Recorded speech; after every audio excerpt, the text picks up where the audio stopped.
हम देखेंगे। तो शिक्षाविद जो हिल्दा टाबा है उनके द्वारा प्रस्तुत किया गया ये मॉडल है टेक्निकल मॉडल में टाबा मॉडल। तो ये किसके द्वारा दिया गया? हिल्दा टाबा के द्वारा दिया गया है। तो शिक्षाविद हिल्दा टाबा जो है उनका मानना है कि करिकुलम कंस्ट्रक्शन में उन व्यक्तियों की भागीदारी अवश्य होनी चाहिए जो वास्तव में इसका उपयोग करते हैं। उनका मत था कि पाठ्यचर्या का उपयोग करने वाले शिक्षक होते हैं, इसलिए शिक्षकों की सहभागिता पाठ्यचर्या निर्माण करते वक्त होनी चाहिए।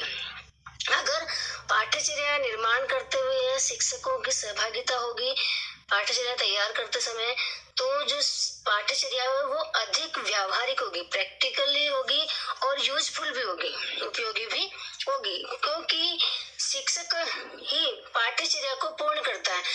पाठ्यचर्या निर्माण करता तो पाठ्यचर्या तैयार कर देते हैं, लेकिन उसका जो क्रियान्वयन करते हैं वो कौन होते हैं? विद्यालय में एक शिक्षक का ही महत्वपूर्ण दायित्व होता है, वही अपनी महत्वपूर्ण भूमिका निभाता है इस पाठ्यचर्या को फॉलो करने में, इसका क्रियान्वयन करने में। तो इसलिए हिल्दा टाबा ने कहा कि पाठ्यचर्या का जब निर्माण किया जाए तो उसमें शिक्षकों को महत्वपूर्ण रूप से भागीदार बनाना चाहिए, उनकी इम्पोर्टेंस महत्वपूर्ण मानी गई है।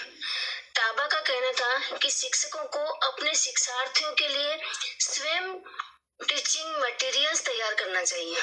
शिक्षक खुद बच्चों को पढ़ाने के लिए खुद शिक्षण सामग्री तैयार करें, उन्हें आगमनात्मक मेथड जो उपागम है इंडक्टिव अप्रोच को अपनाकर और स्पेसिफिक टू जनरल जो शिक्षण का सूत्र मैगजीम्स ऑफ टीचिंग है उसका प्रयोग भी करना चाहिए। तो आगमनात्मक उपागम के अंतर्गत आता है कि पहले बच्चों को उदाहरण प्रस्तुत किए जाए, जो भी ज्ञान दिया जाए तो उससे संबंधित विभिन्न प्रकार के उदाहरण उनके सामने प्रस्तुत किए जाए और उसके बाद फिर किसी नियम पर पहुंचा जाए। तो इस प्रकार से किसी विभिन्न उदाहरणों के माध्यम से नियम तक जो पहुंचना होता है वो आगमनात्मक उपागम या इंडक्टिव मेथड अप्रोच के अंतर्गत आता है।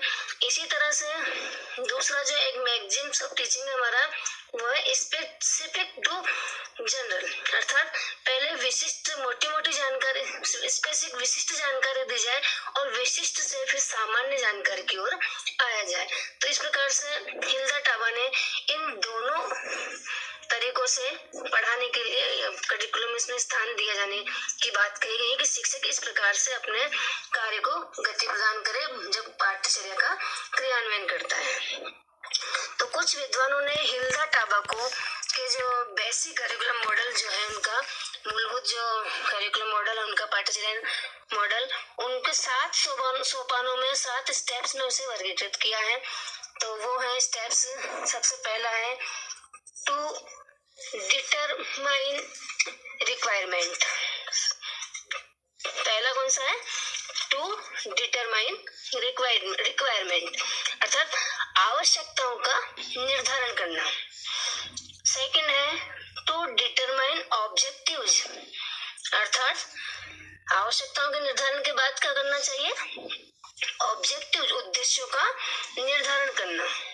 नेक्स्ट है सिलेक्शन ऑफ ऑब्जेक्ट कंटेंट। जब डिटरमाइन ऑब्जेक्टिव डिटरमाइन हो गए तो उसके बाद कंटेंट का विषय वस्तु का सिलेक्शन किया जाए, चयन किया जाए। नेक्स्ट है ऑर्गेनाइजेशन ऑफ कंटेंट। जो कंटेंट रखा जाए पाठ्यचर्या में उसका ऑर्गेनाइजेशन करना अर्थात उसका संगठन करना। नेक्स्ट जो स्टेप बताइए वो है सिलेक्शन ऑफ लर्निंग एक्सपीरियंस। जो सिखाने के जो विभिन्न अनुभव हैं, अधिगम अनुभव, उनका चयन करना। उसके बाद 6 जो स्टेप है वो है ऑर्गेनाइजेशन ऑफ लर्निंग एक्सपीरियंस अर्थात शैक्षिक अधिगम जो अनुभव है उन अधिगम अनुभवों का क्रियान्वयन करना, संगठन करना और उनका क्रियान्वयन करना। और अंतिम जो स्टेप बताया है वो है इवेल्युएशन। तो विभिन्न शिक्षाविदों ने कहा कि हिल्दा टाबा ने जो 7 स्टेप्स जो यहाँ वर्णित किए हैं, 7 स्टेप्स 7 सोपानों में हम उसे बांट सकते हैं। उन्होंने जो पाठ्यचर्या के